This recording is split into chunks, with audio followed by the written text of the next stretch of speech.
Gultoji xo'roz urug'ining mijozi sovuq va quruq.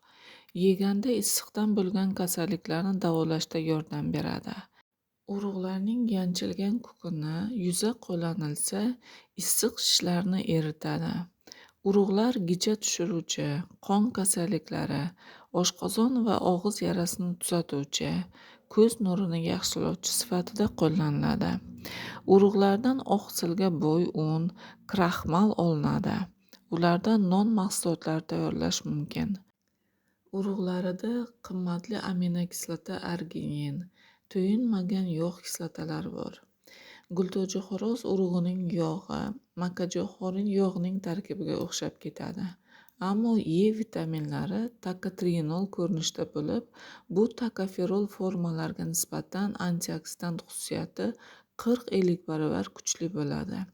Shu sababli uni ancha kichik dozada qo'llashni unutmaslik lozim. Yog'dagi vitamin E qondagi xolesterin miqdorini kamaytiradi, tromb hosil bo'lishining oldini oladi, antisklerotik ta'sir ko'rsatadi. Yog'da kuchli antioksidant skvalen aniqlangan.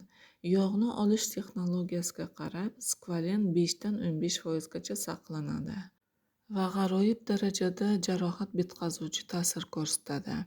Ko'pgina teri kasalliklari, jumladan ekzemalar, psoriazlar, hatto trofik yaralarni oson davolaydi. Yog' ichga qabul qilinganda, skvalen organizmning tiklanish jarayonini faollashtiradi. Bu ichki a'zolardagi barcha yaralar va jarohatlarning bitishini ta'minlaydi. Gultoji xo'roz oilasiga mansub bo'lgan sho'ra ham skvalen saqlashda boshqa turlardan qolishmaydi. Gultoji xo'roz urug'ining yog'i radioterapiya qabul qilinayotgan joyga teriga surilsa, radiatsion kuyishning oldini oladi. Ovqatga qo'shib yeyilsa, radio va ximioterapiyadan keyin organizmni tez tiklaydi. Urug'ining yog'i namlantiruvchi, yallig'lanishga qarshi, antiseptik, taranglashtiruvchi ta'sirga ega.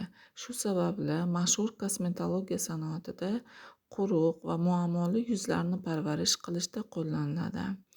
Amerika va Kanadada gultoji xo'roz urug'ining yog'i konsentrlangan ko'rinishda 10 ml $20 sotiladi.